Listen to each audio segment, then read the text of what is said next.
Lead and asbestos. That's an interesting one. Back in 2006, I was asked to write an article for Painter and Decorator magazine and about lead, and the editor decided to give it the title, "Is Lead the New Asbestos?" 10 years on, and it is almost exactly 10 years on, it's probably fair to say that the industry hasn't really moved much in the intervening decade. But think about this. Which parts of the body does asbestos affect? Well, there is only one. It's the lungs. But if you were to ask the same question of lead, you'd have to say that it can cause brain damage, damages the central nervous system, is harmful to the circulatory system and is linked to hypertension. It affects the skeletal system. It affects fertility and pregnancy and is linked to stillbirths.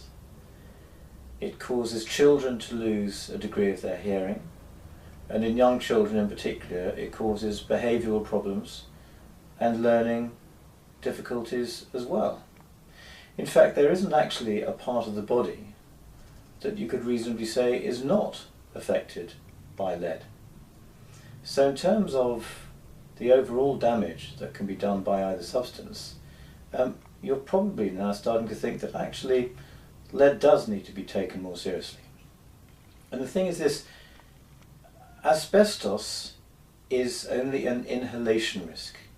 If you breathe it in, it goes into your lungs, and there it causes a problem.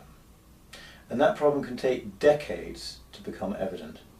With lead, you can swallow it now, it'll start poisoning you now, or at least that bit of it that you are able to absorb.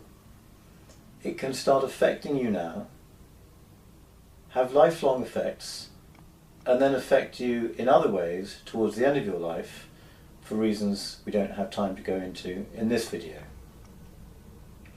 So all of this begs a rather interesting question, because as with asbestos, exposure risk to lead-containing materials can only happen if those lead-containing material surfaces, such as painted wood or metal, or concrete or any other material substrate you can think of, are actually disturbed.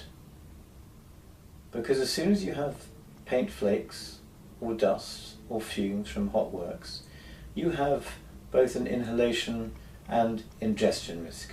You can breathe it in and you can swallow it as well.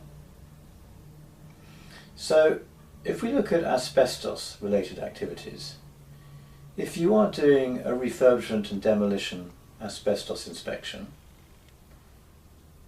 and then go on to do the asbestos removal that might follow, in both of those cases the chances are you will be having to damage paint that is likely to have a lead content in order to get to the asbestos beneath.